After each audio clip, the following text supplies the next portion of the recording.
Ukraine और रूस के बीच युद्ध की शुरुआत हो चुकी है। 6,03,628 वर्ग किलोमीटर इलाके में फैला यूक्रेन यूरोप का दूसरा सबसे बड़ा देश है। क्षेत्रफल के लिहाज से सबसे बड़े देश रूस है, जिसने अब अपनी नजरें यूक्रेन पर गड़ा रखी हैं। यूक्रेन के पूर्व और उत्तर पूर्व में रूस स्थित है। ताज़ा घटनाक्रम में यूक्रेन बॉर्डर पर रूसी सेना के आगे बढ़ने के साथ ही डिफेंस एक्सपर्ट विश्व युद्ध की आशंका जताने लगे हैं। यूक्रेन की आबादी 41 मिलियन यानी 4.10 करोड़ से ज़्यादा है और वह यूरोप का 8वां सबसे ज़्यादा आबादी वाला देश है। रूस के सामने यूक्रेन कहीं नहीं ठहरता। रूस का क्षेत्रफल 1,71,25,191 वर्ग किलोमीटर है, यूक्रेन से करीब 3 गुना ज़्यादा। रूस की अर्थव्यवस्था विकसित है और उसकी गिनती दुनिया के 2 सबसे ताकतवर देशों में होती है। इसी के बहाने जरा सा और हम समझने की कोशिश करते हैं कि यूक्रेन से जुड़ी हुई वो कौन से फैक्ट हैं, वो कौन सी चीज़ें हैं जो सीधा यूक्रेन के साथ जुड़ती हैं। मैं आपको बताऊं कि यूक्रेन पूरे यूरोप का सबसे गरीब देश है। गरीबी के अलावा भ्रष्टाचार यहाँ की सबसे बड़ी समस्या है।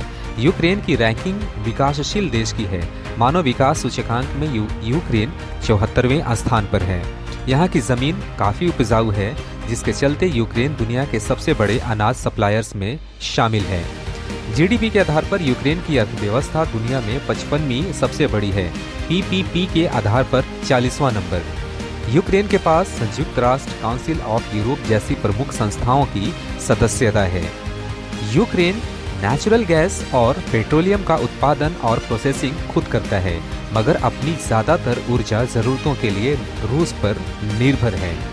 यूक्रेन की 80% नेचुरल गैस सप्लाई का आयात होता है, जिसमें रूस का बड़ा हिस्सा है। आइए अब हम यह समझने की कोशिश करते हैं कि सोवियत संघ के जमाने में कभी मित्र रहे ये प्रांत 2 देश बनने के बाद एक दूसरे के शत्रु क्यों बन गए हैं। 10 बिंदुओं के से हम इसे समझने की कोशिश करते हैं। यूक्रेन की सीमा पश्चिम में यूरोप और पूर्व में रूस से जुड़ी हुई है। 1991 तक यूक्रेन पूर्ववर्ती सोवियत संघ का हिस्सा था। रूस और यूक्रेन के बीच तनाव नवंबर 2013 में तब शुरू हुआ था, जब यूक्रेन के तत्कालीन राष्ट्रपति विक्टर यानुकोविच का कीव में विरोध शुरू हुआ था, जबकि उन्हें रूस का समर्थन प्राप्त था।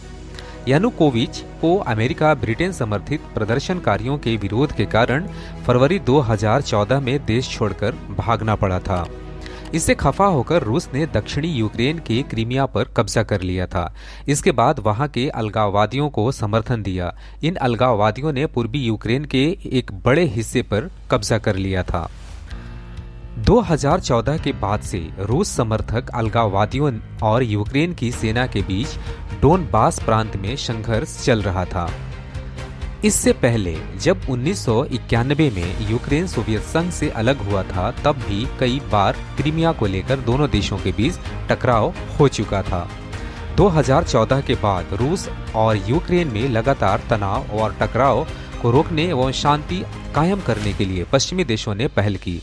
फ्रांस और जर्मनी ने 2015 में बेलारूस की राजधानी मिन्स्क में दोनों के बीच शांति एवं संघर्ष विराम का समझौता कराया था। हाल ही में यूक्रेन ने नाटो के से करीबी दोस्ती गांठना शुरू किया था। यूक्रेन के नाटो से अच्छे रिश्ते हैं। 1949 में तत्कालीन सोवियत संघ से निपटने के लिए नाटो यानी उत्तरी अटलांटिक संधि संगठन बनाया गया था। यूक्रेन की नाटो से करीबी रूस को नागवार गुजरने लगा। अमेरिका और ब्रिटेन समेत दुनिया के 30 देश नाटो के सदस्य हैं।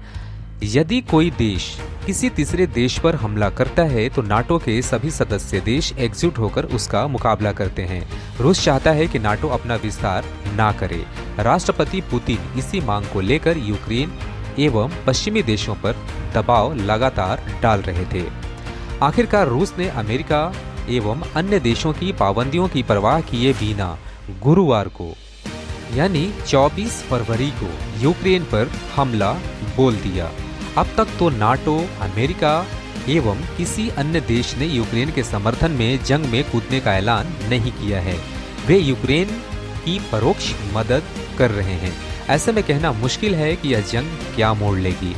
यदि यूरोप के देशों या अमेरिका ने रूस के खिलाफ कोई सैन्य कार्रवाई की तो समूची दुनिया के लिए मुसीबत पैदा हो सकती है। तो आज के इस वीडियो में यहीं तक, मिलते हैं अगले वीडियो में। धन्यवाद।